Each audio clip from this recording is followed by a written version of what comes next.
Good morning, Kahal Kadosh. Shavua Tov Mevorach to everyone. Today, Monday, the 24th day of Menachem Av, the second day of August 2021. Today's class and special breakfast, graciously sponsored by Asaf and Yaron Horesh, Le'ilui Nishmat, their beloved mother, Simha Bat Sara, Aliyah Shalom. Additionally,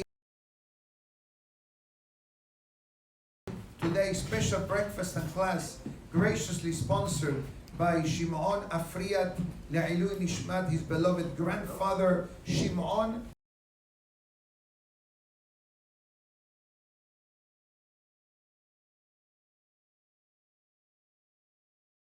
Afriat, Le'ilui Nishmat, his beloved grandfather, Shimon ben Simha, Alav Shalom.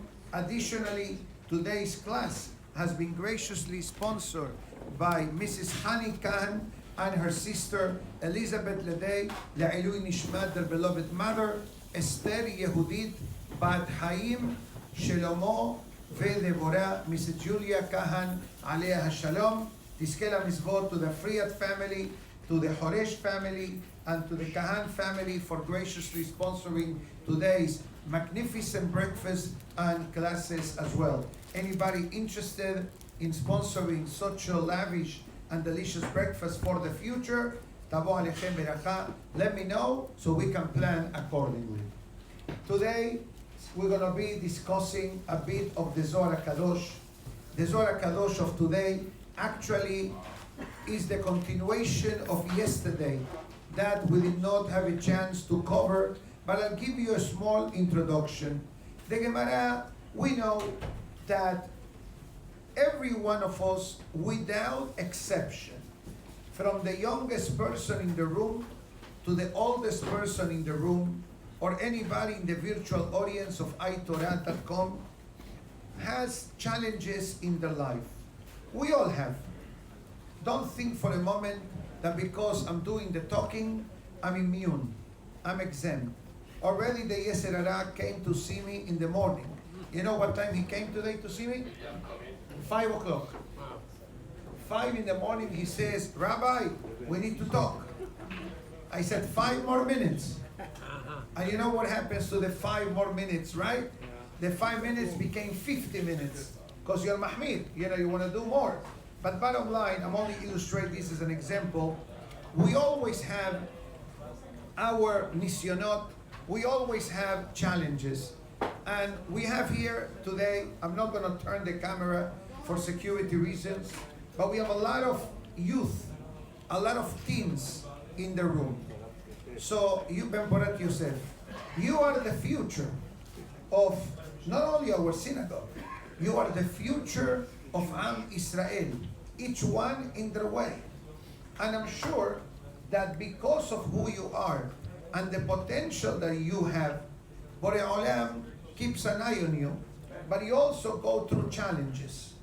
You don't have to tell me, I was a teenager one, I didn't make it from 0 to 50, skipping, teenage years. I'm a bit more than 50, Baruch Hashem, but the teenage years are very challenging and are the formative years of a person's life. What does it mean? Whatever choices you make today, whatever decisions you make today, perhaps you don't see the result tomorrow, but these decisions will dictate to a certain extent which direction you're heading in your life. That's why it is imperative to know that the importance of education, so to speak, not only on the Torah aspect of life, but overall on the educational aspect of life, is essential to be in a good environment, because the school obviously aims to do the best that they can. But we all agree, and I'm sure you're going to agree as well, that friends, right, influence the person's life tremendously. Do you agree with this statement? Friends can help you grow, or friends can drown you. God forbid. I'm not going to go into details, right? Without turning the camera to the potential customers that we have in this room. So it is imperative that in these years you make the right choices. As the Kahal knows, Be'ezat Hashem, we are opening up a high school. You heard me speaking about it. Ora Torah, Be'ezat Hashem. Grand opening date will be August 23rd. Baruch Hashem. We have the location. We have a waiting list to come into the school. We started with 9th grade only. This is free advertisement, by the way. We started by 9th grade only. By popular demand, we were asked to expand to the 10th grade. Now we have waiting list. Waiting list. Because what we are offering is a bit different what all the other schools are offering. We are offering a solid Torah education. We are offering a solid secular education. We are offering a comfortable schedule with activities, with sports, with a variety of projects, because today's education of children, what it worked 10 years ago, is not a formula for this year. And Baruch Hashem, we are blessed to live in a city that has many good options for Torah education. And each one, I'm not recruiting at this time. I have a waiting list, so I can afford to say, Mehila, wait till next year, okay? But the bottom line is, different yeshivot and different schools offering different type of clientele, different type of customers. Somebody asked me, is it going to be Sephardic or Ashkenazic? I said, it's going to be both. We're going to have two minyanim. And when it comes to the halachot, we're going to teach both ways. Those who follow the Sephardic tradition, those who follow the Ashkenazic tradition. Why? Because the need is there. So somebody asked me, Rabbi, but aren't you already involved in Hatzalah, in the Bedin, in Kashrut, in the Eruv, in the community? True, but guess what? If we don't invest in our future as a community, how do we guarantee the continuity of the next generation? And I'm going to say something that's going to make very happy the teens that are present with us. Someone came to me on Mosai Shabbat, and I'm not going to say names because I don't want to put some of you on the spot. But some of you, without fear, most of the time, go up to the Teva, right? And lead the services. If it's Minha, Arbit, Zemirot, Hazanut, etc. And somebody asked me, Rabbi, I remember this child, 3, 4, 5 years old. He was running all around the shul. And now you see him stepping up to the plate and praying. What do you think? That happened overnight? This happens thanks to the prayers of your parents. This happens thanks to the beautiful yeshiva education you got. And this is supplemented by the Bet Knesset. So we have a team working behind the scenes, individually and collectively, to prepare the next generation. Because if when we were youth, we were young, we had challenges, today's youth generation has way more challenges than the challenges on my days. You know, what was my challenges in my days? Okay, play soccer during recess. And we sneak out to watch the game from the bathroom window in the World Cup final. That was our, Today, you have to tell a child, please drop the cell phone in the office when you come to school. Make sure that the cell phone is tagged. Make sure that the cell phone has ashgaha.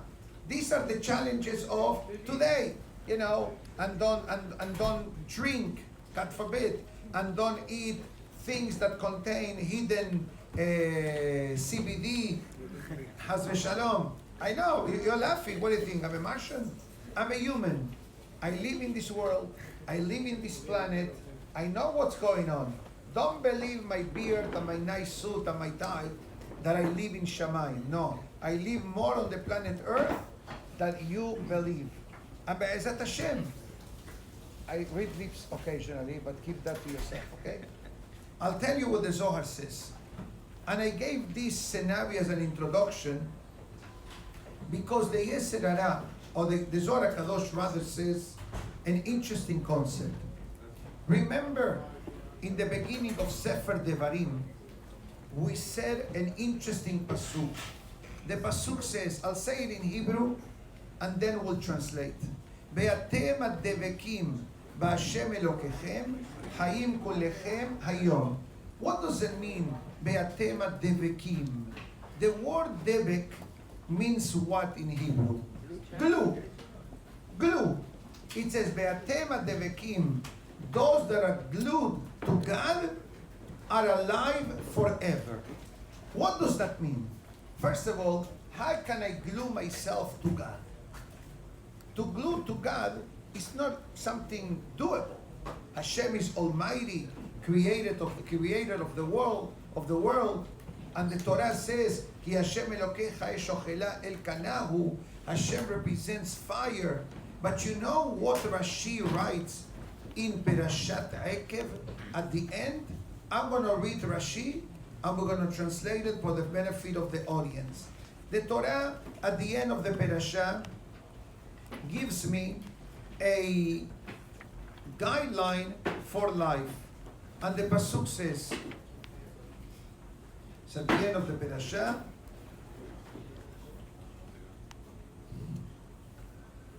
the pasuk writes, Otota et Hashem Elokecha tira, Otota avod ubo titbak. You glue yourself to a Kadosh Baruch Hu. The Mefarshim ask, how can a person glue themselves to Hashem? You know what Rashi and the Mefarshim say? Tidabek betalmidei hachamim. Connect yourself with the rabbis. When you connect yourself with the rabbis, and I'm not looking for customers. Memporat Yosef, I got plenty. But whatever you are, the Perashah says, when you connect yourself to the Hachamim, whoever it may be, because we have also, besides the wonderful local audience, we have a lot of people from out of town.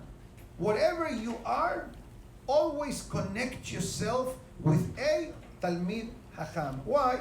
He keeps an eye on you. You connect with him. He connects with you. You see him. He sees you. He inquires about your welfare. You're comfortable enough to ask questions. You know how many cases I have that people tell me, Rabbi, you need to make a decision for us. It happened last night. There is a shidduch going on. They said, Rabbi, you're going to make the decision. You decide if it continues, or you decide and if it doesn't. That's a heavy duty decision to make. But I ask you a question. How come two people that are involved in a relationship, suddenly they involve a third party, that's me in this case, to make a decision that can determine the future of their life? How could it be? But this is the Perashah. They're not comfortable of making a decision because they realize that they have limitations. Same thing with you. One day your father may come and ask me, Rabbi, what do you think of my son to send him to this and this school? So I need to use my chokhmah, and I need to make a DNA report on who you are and to see if this school or that school is beneficial for you. Sometimes we say, let me think about it. Sometimes we say, do ABC. But I'll tell you one thing. That whenever I'm put into this on the spot to make these types of decisions, first of all, I don't take this responsibility lightly. I do take a few moments of personal prayer to HaKadosh Baruch Hu to help me make the decision. And how do you think that I learned this? Because we grew up glued to Talmidei Hachamim. I'll tell you a personal story now. Now is a personal story time. Some of you may have heard this story from me in the past. Most of you probably did not. And I'm going to tell you my story of a certain chapter of my life. When I was 15 years old. How old are you now, Sadiq? 15. When I was on your shoes, on your age, my family, for business reasons, needed to move from Argentina to Brazil. I remember the year, 1979, 1980. Okay? So I remember the years.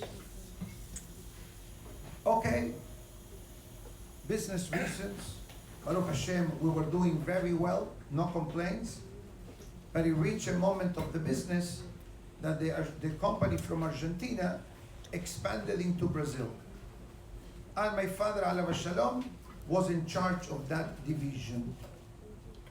So my father used to travel to Brazil, Buenos Aires, San Pablo, every week, Sunday through Thursday. Sunday through Thursday. But it reached a moment that he needed to be constantly there. So my mother and my father go to speak to the rabbi. And they share with the rabbi what's going on. So the rabbi listens attentively. And as a good rabbi, he asks, is there a school for your children? So my father's answer was, there is school for my 2 younger sisters and my younger brother. What about Yosef? Me, that's me. Yosef is my first name. My father said, innocently, I'm going to hire a habruta from the kollel. My father had the plan set up.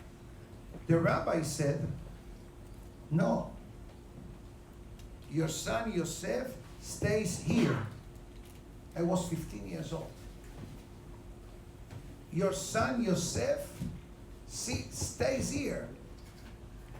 And I don't remember if my mother asked or my father asked, where he's going to stay? He says, don't worry. I'm going to find for him a place where to stay. And guess what? I stayed. My parents moved to São Paulo, Brazil, with the rest of the family. I stayed in Argentina, in the high school, in the yeshiva, until I turned 18 years old. That was the year that Argentina and England went to war for the Falkland Islands. So all of the yeshiva students that had exception to go to the military, that year they needed to register to enlist in the Argentinian army to wage the war against England. This is 1982, for those who remember, right? The Falkland Islands, Islas Malvinas. To my mazal, because my family became Brazilian residents, automatically I had a Brazilian ID card, and I was able to leave the country 6 hours before the airport shut down for 3 months. Big mazal, and that's how I came to America back in 1982. Now, ask me if I was happy with that decision. Ask me. Were you happy? Oh, so I'll tell you what happened in these 3 years, 2.5 years. First of all, I had a tremendous amount of independence. I had independence. I even had a monthly allowance of $100. Not bad. In those days, $100 allowance, you know, in Argentina was a nice amount of money. $1,000. Baruch Hashem. But I'll tell you one thing. My day began, listen to this, wake up at 6 o'clock, yeshiva and high school finish at 9 o'clock in the evening. You complain that you are home at 6:30 or 7. I finish high school and yeshiva at 9 o'clock. But guess what? The house where I stayed, the fellow learned in the synagogue every night from 8:30 till 11:30 at night. So guess what? Where did I go when I finished the yeshiva high school at 9 o'clock at night? I couldn't go to his home because of Ihud, seclusion. The wife was at home with a baby. I couldn't be there. So where did I go? Ask me. Where did you go? I went to the Midrash. I used to sit in the couch, take a nap from 9:30 till 11:30. 11:30, he will wake me up. But then what happened? I couldn't sleep. If I slept 2 hours, so you know what I said to my father, alav shalom? I think that I'm going to learn English. So go find a teacher able to teach you from 9:30 at night till 11 o'clock at night. Guess what? I found him. I found the teacher. You know who the teacher was. I'm not going to tell you the name publicly. This is how I learned English when I was a teenager. And the teacher used to give me homework, and I used to review it in the bus ride from the home to the high school. And this is how I learned English when I was a teenager. So the schedule that you have today in school is vacation mode to what some of us went in our youth years. I'm not complaining. I'm not regretting 1 minute of it.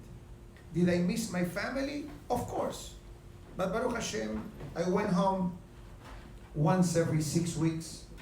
I flew in and out. Every holiday I was home.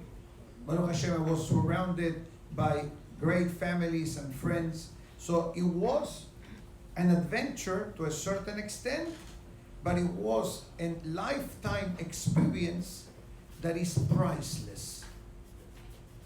Now, how did we survive? How do we survive generation after generation? The parasha says, Ubo titbak. If you're connected to Talmidei Hachamim, you never lose. Many times, people come from out of town, and they introduce themselves. And you know, one of the first questions I ask them is, who is your rabbi? Once you tell me who your rabbi is, more or less, I should have an idea. It's not perfect, the system, but if you tell me, oh, I'm from Magen David in Mexico, Hacham Shelot Awil is on my speed dial. Oh, I'm from Moldes, right? Moldes, that's where you come from, right? Rab Oppenheimer, speed dial. In other words, depend when you come from a certain place in America, and I don't know the rabbi, so we'll have to do the due diligence. You come from Brooklyn, oh, you're from Sha'arei Zion, which minyan do you pray? In 1 second, we have your DNA. Guess what? This helps to know on more or less what level the person is. Because when sheilot come, when question comes, not all the time, the answer is exactly the same answer to every person that asks this question. So the Zohar HaKadosh says, one of the survival methods that we have in life is take life one day at a time. Sure, as I said before, certain decisions you make, you will not see the result the next day. You may see it in 2 years from now, 5 years from now, especially in the field of education. Somebody told me the other day, I wish I would have listened to you 7 years ago. True story, it happened on Friday. Somebody who used to live here, and then for XYZ reason moved to a different place. And when he moved, he switched schools to the kids, and he advised him, and he said, don't make the change. Leave your kids where they are. No, but it's 20-minute drive, 30-minute drive, big deal. Your kid's life, it's limited on 20 minutes drive to school. So you have to schlep 40 minutes. How many people commute from Brooklyn to Deal every day? And from Brooklyn to Manhattan every day? And from Lakewood to Brooklyn every day? Big deal, people drive. He told me on Friday, I should have listened to you. I said, it's never too late, as the song says, by Joy Newcomb. I'm not sure if you heard of him. Okay? nice Jewish singer, kosher singer. It's never too late. We don't give up hope. We don't throw in the towel. That's why the pasuk says, "Haim kulechem hayom." Deal with the situation that you have today. And the pasuk, it's a Gemara actually that says, the Gemara says, don't worry about tomorrow because you don't know what today can bring. You understand what I'm? Al tasal lesarat mahar ki lo teda ma yeled hayom. You know, people think, what's going to be tomorrow? What's going to be tomorrow? What's going to be tomorrow? Guess what? Survive today. Survive today. So the question is, right, what is our survival method? The Zohar Kadosh brings a very fascinating Gemara that says, Barati Yetzer Hara, Barati lo Torah Tavlin. I created the Yetzer Hara. I created the antidote of the Yetzer Hara. The antidote, what's the antidote? God forbid, someone was bitten by a snake. What do you need to do? Immediately inject the antidote. So the antidote, the weapon against the Yetzer Hara is Torah learning. That's why you eat every day, you breathe every day, you pray every day, so you learn Torah every day. That's simple. Why? Torah is oxygen to the neshama. Haz v'shalom, haz v'shalom. Some people affected by COVID, and may Hashem give them refuah shelema. One of the worst symptoms to have, it's low oxygen. You know what that means? That haz v'shalom, the person cannot breathe by themselves. They need to have an oxygen mask, or they need to have the tubes that come through the nose and breathe, etc. Usually 94 is the average number of oxygen. Haz v'shalom, a person has below 90 is pikuach nefesh, sakana nefashot. And then the person, God forbid, I hope it doesn't need to get hospitalized, but the metziut is that sometimes you have to. So look at Torah like the oxygen for the neshama. And guess what? All the answers are in the Torah. The Mishnah in Pirkei Avot that says, Hafoch ba, ba'afoch ba, dekol laba. Everything is in the Torah.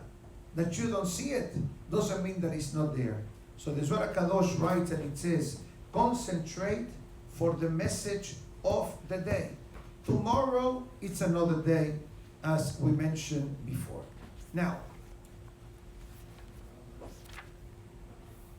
the final part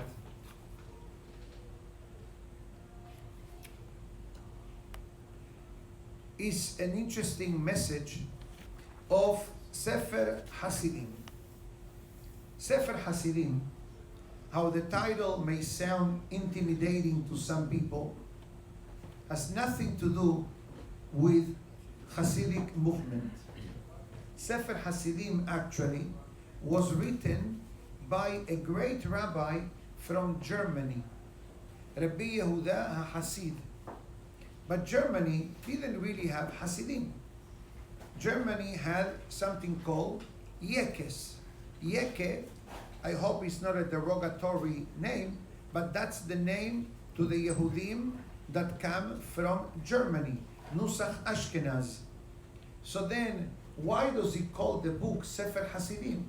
Short answer, because this book of Sefer Hasidim has nothing to do with Hasidic movement. It has to do behavior suitable for every Jew.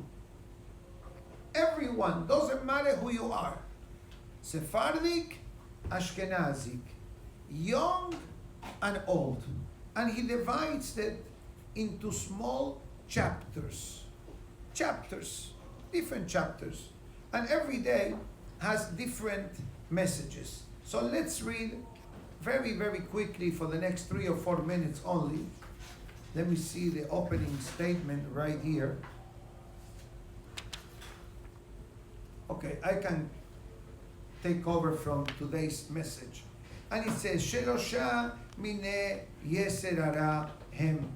A person needs to be aware that there are three areas in life that the yeser hara bothers the person constantly.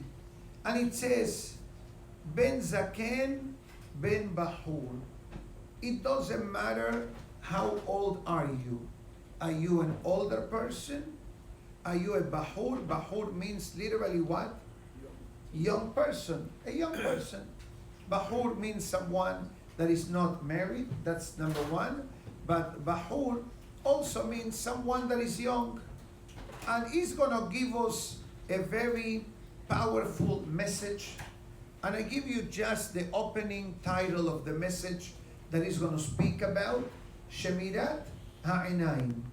Have you heard of this? What's the meaning of Shemirat ha'inayim? Guard your eyes. Guarding your eyes. What do you look at? And that's why today there are worldwide movements to kasherize cell phones. In Hebrew they call it telephone mugan. Mugan in America will be like a tag cell phone. Tag, it's a Jewish organization that we're going to invite them to the synagogue after the summer, Be'ezat Hashem, to give us a nice lecture and workshop to explain technology, etc. But in a nutshell, what they do is they create like a block, so any man, ladies too, by the way, but specifically on the men's department, are very careful the websites that they visit. And that's why many parents are adamant if giving to the children a, let's call it a smartphone. Why? Because a smartphone that has no filters, that has no limitations, and the person is of a weak nature, and let's be honest, teens are weak nature by default, and maturity comes with time. Like it or not, this is the reality, don't take it in the wrong way. I also as a teen made a couple of mistakes in my life as well. And we learn from the mistakes. But the mistakes of those days are a bit different than the mistakes that today, God forbid, a cell phone can bring upon the person. And he speaks about how careful the person needs to be with the eyes. And it says, try to avoid having your eyes looking at things which are inappropriate, because it does affect the eyesight of the person, it does affect the mind of the person, it does affect the heart of the person, and it does affect the spiritual behavior of the person.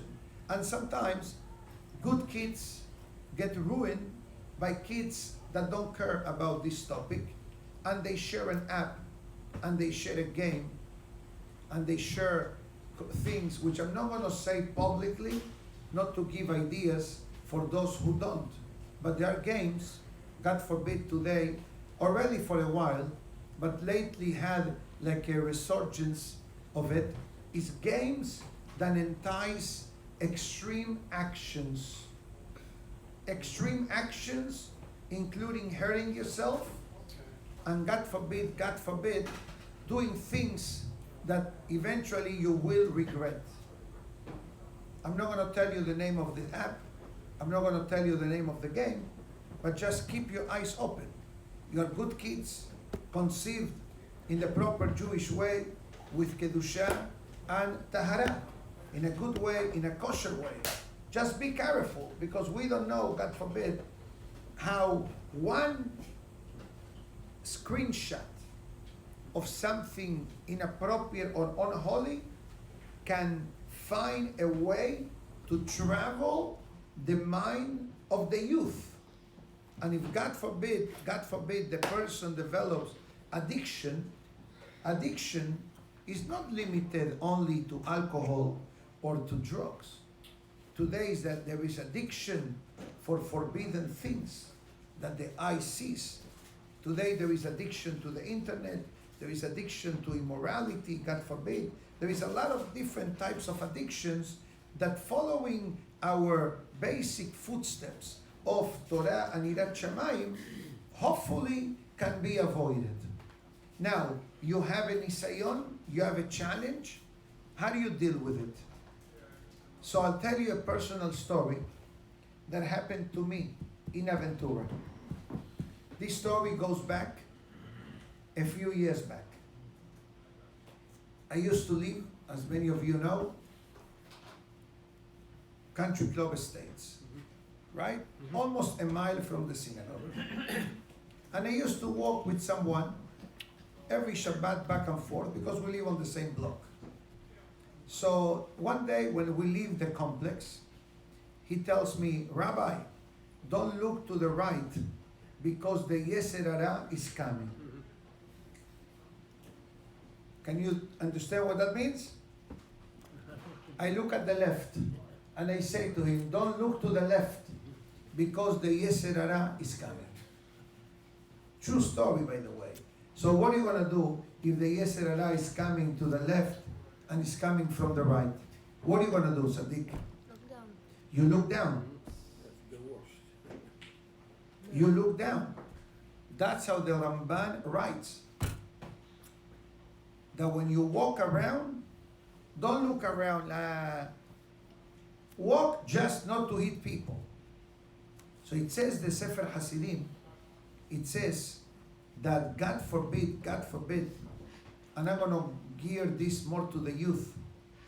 When a person sees things of inappropriate nature and immorality, and I don't have to be more graphic, that leads the person, God forbid, to act in a way, in a private way of acting, that no one knows, but it's a grave sin. And he says it, I'm not going to be graphic because of the nature of the message and the wonderful audience from iTorah, but it says that there are physical reactions in the Berit Milah of the person, and that leads the person to act in ways which are inappropriate, that is the beginning of the spiritual downfall of a person. I don't have to go any further. I think you're smart enough and intelligent enough. And that's why the Halakha tells us how we sleep at night. When you sleep at night, how do you suppose? Nobody from the audience answers this question, please. I want to give a chance to the teens. How a Jew goes to sleep at night. Okay, you want to start, Sadiq? You say Shema before you go to sleep. Excellent answer. Step number 1 for a peaceful and holy sleeping is Shema. What else? How do you lean? Right. First, you start on your left. And then you wake up on the right. You don't sleep on your stomach.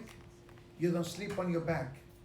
You know what Rabbi Yosef writes, and the Ben Ish Chai and others, that is appropriate for Yirat Shamayim to sleep with a sisit katan. Many of us do it, including with a kippah. It's not a sin to sleep with a kippah. Some people say, no, I'm sleeping kippah, tum'ah, forget about it. The opposite. There used to be a rabbi, I don't remember his name, one of the Hasidic masters, and he's awake on the bed. He's awake on the bed. And you know, according to the Halakha and the Kabbalah, Netilat Yadayim should be placed where? Right next to you. Next to your bed.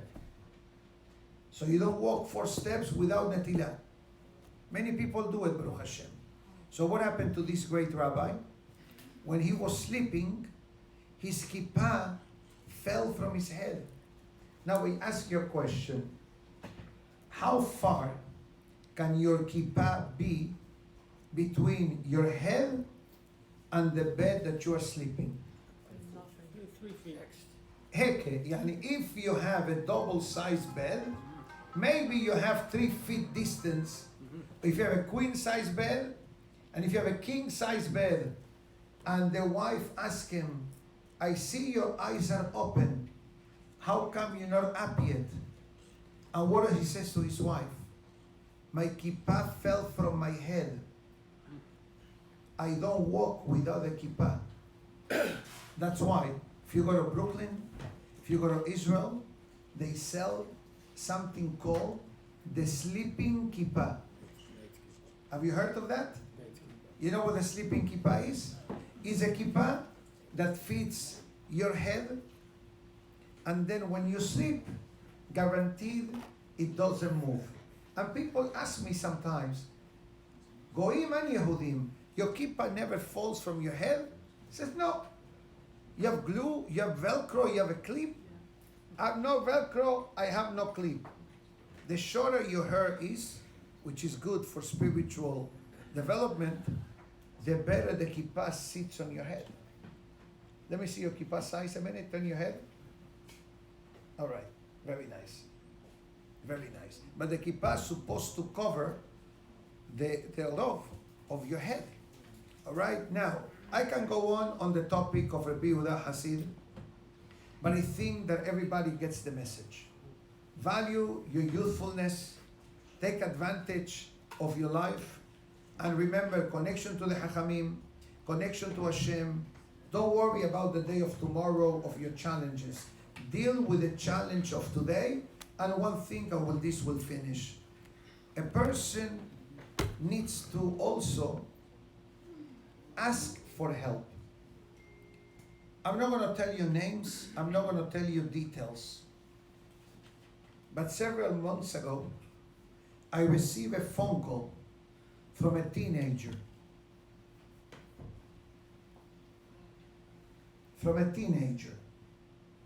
It says, Rabbi, I need help.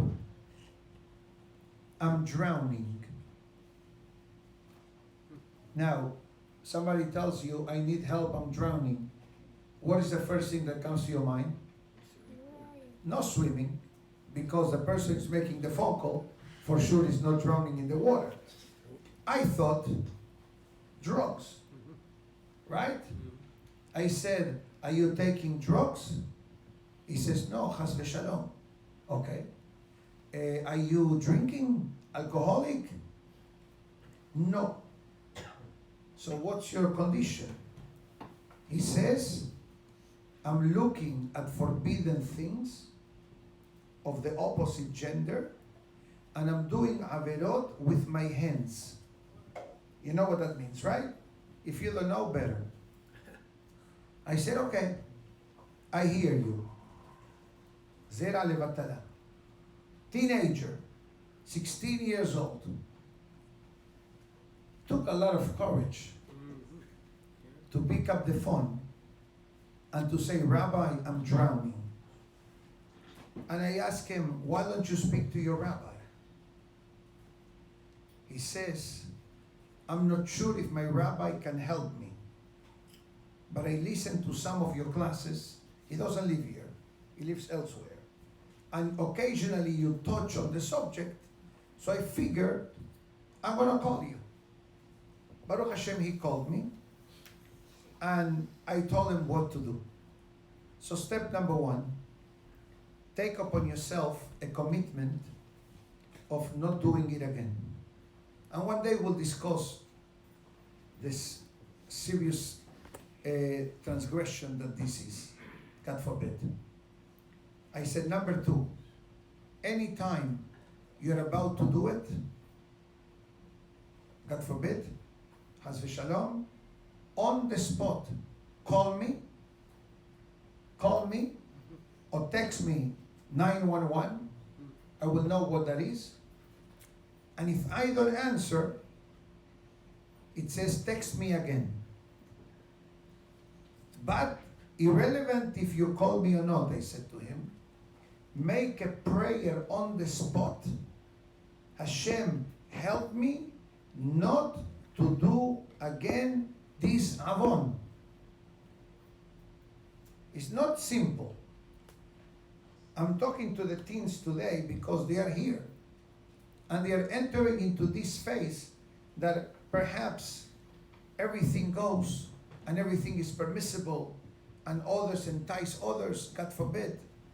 Don't fall for the trap. Know your limitations, understand who you are, understand your future, and as I said before, deal with the matter at hand today and pray for siyata dishmaya. If adults pray for siyata dishmaya, kol shiken vekal mahomer, the youth that needs to pray for siyata dishmaya. תזכו למצוות everybody. חזק ואמץ, ברוך אדוני לעולם, אמן ואמן. רבי חנניה בן הקשיא אומר, רצה הקדוש ברוך הוא לזכות את ישראל לפיכך. הרבה להם תורה מצוות שנאמר, אדוני חפש למען צדקו, יגדיל תורה ויגדיל קדיש. אמן.